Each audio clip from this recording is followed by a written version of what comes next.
Un océan de violence. Ce qualificatif résume la teneur d'un rapport. Il est accablant sur le porno. Il vient d'être publié par le Sénat. Oui, précisément par 4 sénatrices qui dénoncent une violence systémique dans l'industrie du porno et formulent une vingtaine de recommandations à la fois pour mieux protéger les femmes exploitées lors des tournages, mais aussi les mineurs trop facilement exposés à des contenus traumatisants. Céline Géraud.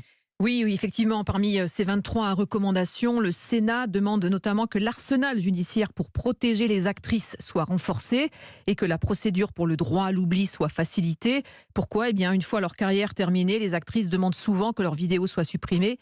Mais la plupart des producteurs ne le font pas. Autre préconisation, imposer des amendes à tous les diffuseurs de contenus illicites et ajouter une catégorie violence sexuelle sur Pharos. C'est la plateforme officielle des signalements sur Internet du gouvernement.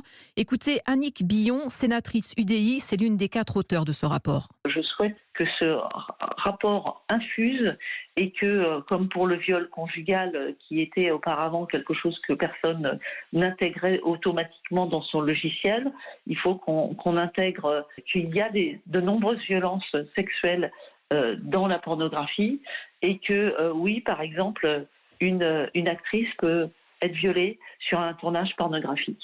Enfin, ce rapport demande à ce que la loi soit vraiment appliquée pour interdire l'accès des mineurs à la pornographie. Actuellement, 2/3 des enfants de moins de 15 ans et 1/3 des moins de 12 ans ont déjà été exposés à ces contenus. Les recours judiciaires ne suffisent pas pour bloquer les sites et il est impossible aujourd'hui de vérifier l'âge des consommateurs sur Internet. Les sénatrices demandent donc à ce que des solutions techniques soient mises en place rapidement. Par exemple, dès qu'un abonnement téléphonique est souscrit pour un mineur, il faut qu'un contrôle parental soit automatiquement activé. Céline Géraud, et ce rapport est publié alors que 3 acteurs et un réalisateur porno sont toujours en garde à vue pour traite d'êtres humains aggravés ou encore pour viol en réunion.